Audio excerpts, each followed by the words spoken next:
राजा परीक्षित ने आखिर मरा हुआ सर्प एक ऋषि के गले में क्यों डाला, जबकि राजा परीक्षित नेक दिल और धर्मात्मा व्यक्ति थे।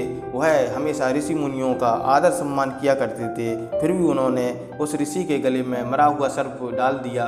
ऐसा उस ऋषि ने कौन सा अपराध किया था, यह सब जानने के लिए आप वीडियो के अंत तक बने रहें। चैनल को सब्सक्राइब कर लें तथा बेल आइकन को दबा दें और कमेंट बॉक्स में राधे राधे अवश्य लिख दें।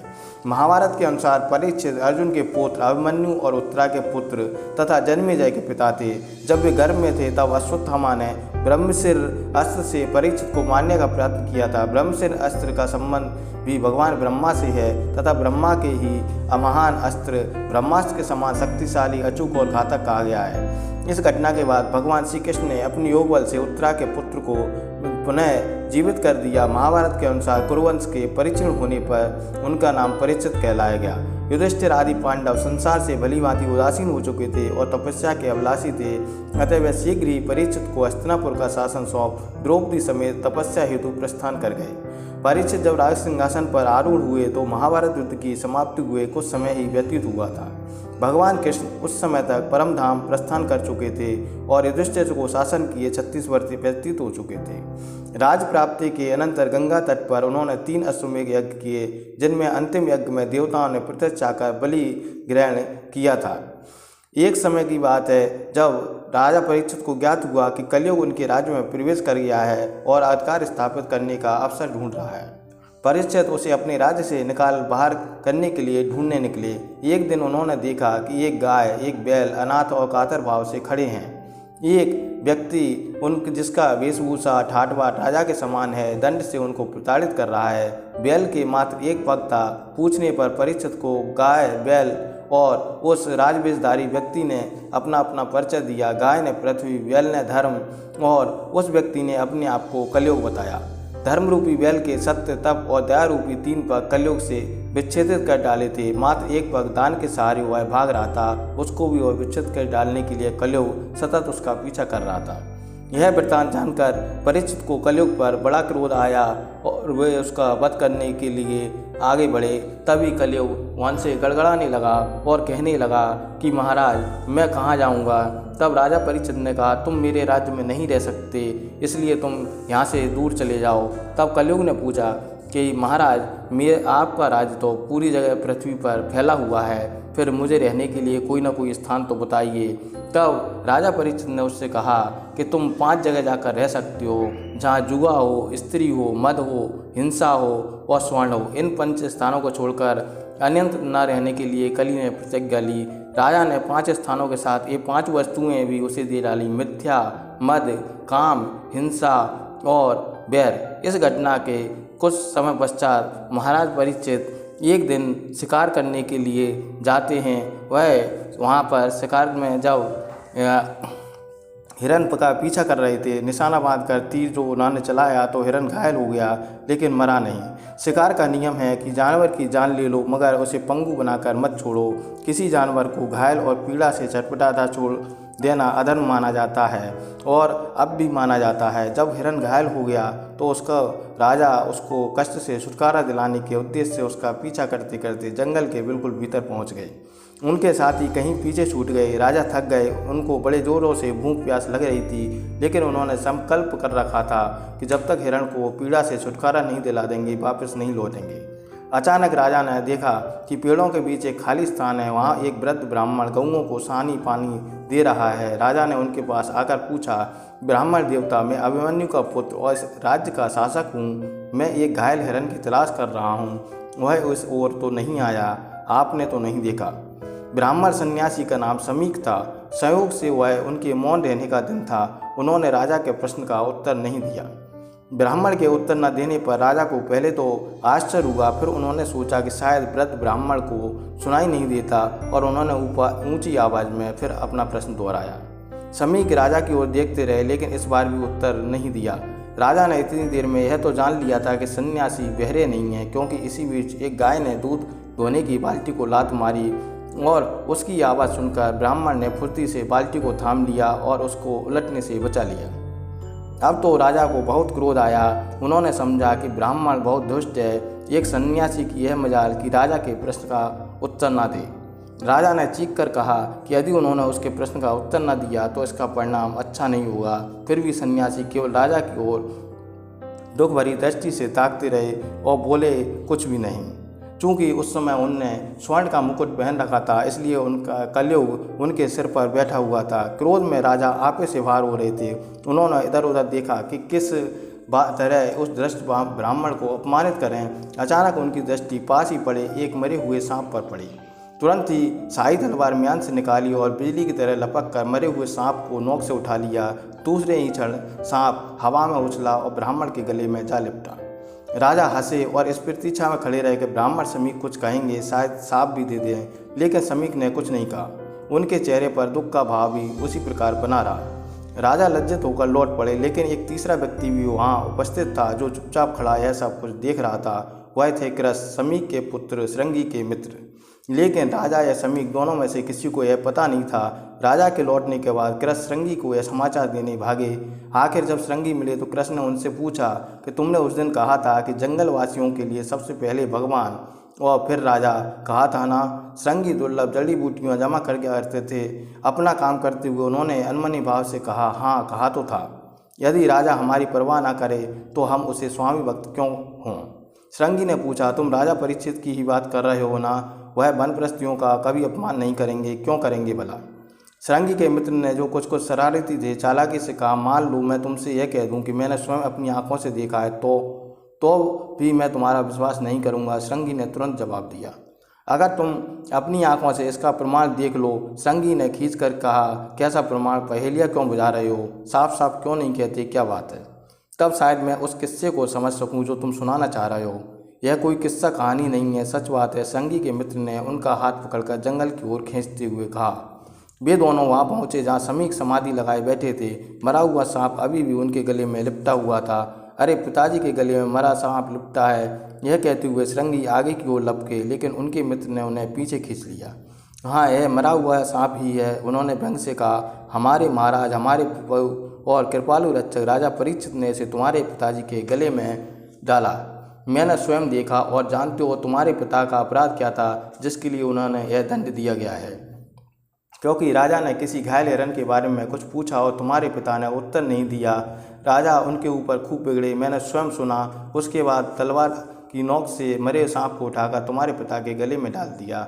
लेकिन मानना पड़ेगा, क्या हाथ की सफाई थी! वाह! ऐसा अचूक निशाना साधा कि सांप ठीक ठीक तुम्हारे पिता के गले में आ लिपटा। जरा भी चूक नहीं हुई, मैंने स्वयं अपनी आंखों से देखा। लेकिन श्रृंगी ने चकित होकर पूछा, तुमने आगे बढ़कर महाराज को बताया क्यों नहीं कि आज पिताजी का मौन रहने का दिन है? मेरा दिमाग थोड़ा ही खराब था, कृष्ण ने मुंह बनाकर उत्तर दिया। महाराज बड़े क्रोध में थे उस समय और हाथ में नंगी तलवार थी। तलवार ही मेरी गर्दन पर चल जाती तो। श्रृंगी ने प्रेम और गर्व से अपने वृद्ध पिता की ओर देखा। मरा सांप देखकर उनको क्रोध आ रहा था। महाराज ने मेरे पिता का अपमान करके बहुत बुरा किया। उन्होंने कहा, क्या हुआ? इनके मुख पर यह तेज नहीं देख सके, इनकी आंखों में गर्मा नहीं देख सके? राजा लोग यह सब कुछ नहीं देखते। राजाओं के बारे में अपनी सम्मति को इस संक्षिप्त उत्तर में बता दिया कृष्ण ने। पिता के दुबले सूखे शरीर पर राजा के अपमानजनक आचरण के प्रमाण को श्रृंगी ने जितना ही देखते उतना क्रोध उनका बढ़ता जाता। आखिर उनसे अब और अधिक नहीं सहा गया और उनका सादा क्रोध सांप बनकर उनके मुंह से फूट पड़ा। भले ही राजा हो, लेकिन वह नीच है जिसने मेरे महान पिता के गले में मरा हुआ सांप डाला। उसने मेरे पिता का ही अपमान नहीं किया, इन सारे वनप्रस्थियों का अपमान किया है जिन्होंने राजा को कभी कोई हानि नहीं पहुंचाई। मैं राजा को श्राप देता हूं कि कुरुवंश के उज्ज्वल नाम को कलंकित करने वाले इस अहंकारी राजा की आज से 7 दिन के अंदर सर्पराज तक्षक के काटने से मृत्यु हो जाएगी। इस भयानक सांप के शब्द श्रृंगी के मुख से निकलते ही उनके पिता ने विचलित होकर अपनी समाधि तोड़ दी और भय से अपने पुत्र की ओर देखने लगे। उनके बेटे ने क्रोध में आकर जो कुछ कह डाला था उससे मानो उन पर वज्रपात सा हुआ। अपनी मौन को तोड़ते हुए आहत स्वर में बोले, श्रृंगी मेरे बेटे, तुमने यह क्या कर डाला? तुमने नेक राजा परीक्षित को शाप दे डाला, जिन्होंने सदा हमारी रक्षा की है, जिनकी कृपा से ही हम वन में शांति के साथ निर्भय होकर रह रहे हैं। तुमने किस कारण ऐसा पागलपन किया? क्या सन्यासियों का यही धर्म है? भगवान ही जानता है कि तुम्हारे क्रोध को वश में न रख पाने के कारण कैसा संकट आएगा, कैसी अराजकता फैलेगी। तुमने राजा परीक्षित को सांप नहीं दिया, सारे राज्य को सांप दे डाला है। श्रृंगी, किसी भी दशा में ऐसा करना बहुत ही बुरा होता है। राजा परीक्षित के साथ ऐसा करना तो और भी बुरा है, क्योंकि वह दंड के भागी नहीं है। श्रृंगी का क्रोध उतर चुका था। पिता की बात सुनकर वह पश्चाताप से सिर झुकाए खड़े रहे, फिर रोने लगे। दुख की बात है कि तुम सांप को वापस भी नहीं ले सकते। समीक ने दुख से विकल होकर कहा, तुमने अपने अनुशासन और अपनी विद्वता से यह वरदान पा लिया था कि तुम्हारी मुख से निकली हर बात सच होकर रहेगी। यह जानकर ही मैंने तुम्हें बार बार समझाया था बेटे कि बोलने से पहले 100 बार सोच लिया करो। वृद्ध समीक विचार में डूबे बैठे रहे, फिर अचानक उठकर बोले, गौरमुख को मेरे पास भेज दो, उसे मैं तुरंत राजमहल भेजूंगा और वह महाराज को सांप की बात बताकर उन्हें सावधान रहने के लिए कह दें। राजा परीक्षित ने चुपचाप गौरमुख का संदेश सुना। वह दुखी होकर बुधवार तो वह सन्यासी के मौन का दिन था। मुझे समझ जाना चाहिए था, दोष मेरा था, लेकिन यह समीक की दया कि उन्होंने मुझको सावधान कर दिया।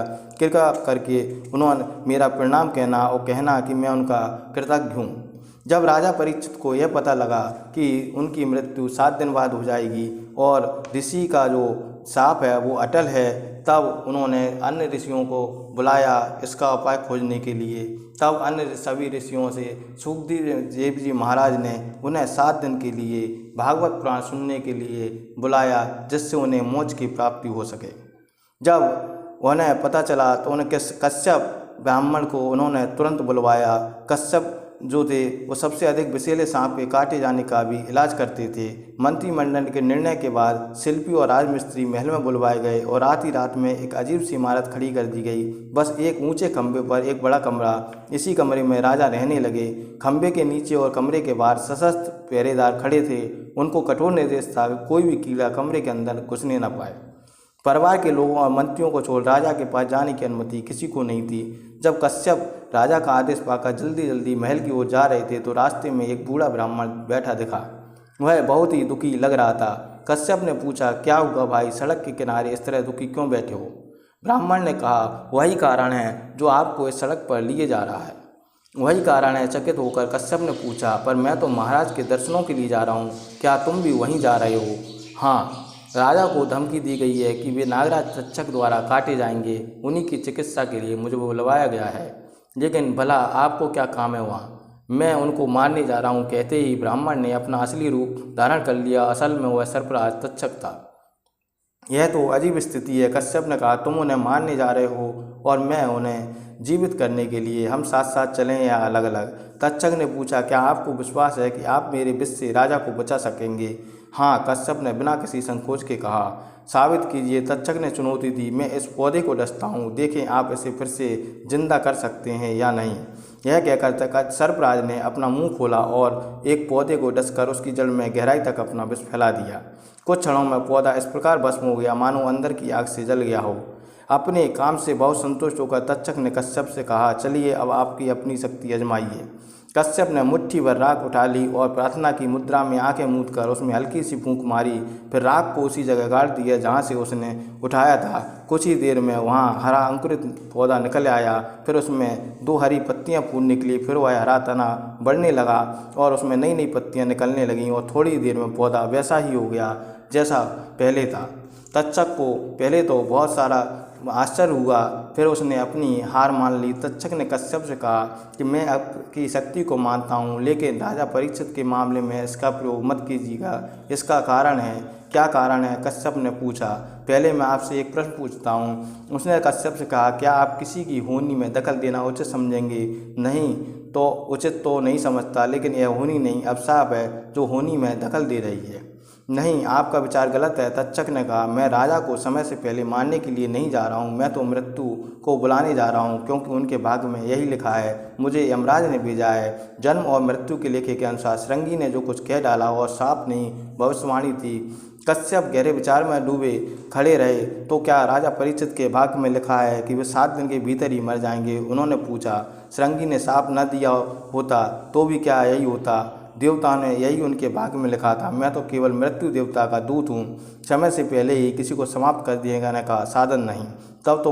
तब ऋषि कश्यप जब मानने के लिए तैयार नहीं हुए, तब तक्षक ने कहा कि ऋषिवर, मैं उन्हें मारने जा रहा हूँ और आप बचाने जा रहे हैं। हम दोनों अपनी शक्ति व्यर्थ क्यों करें, इसलिए हम दोनों वापस चले चलते हैं।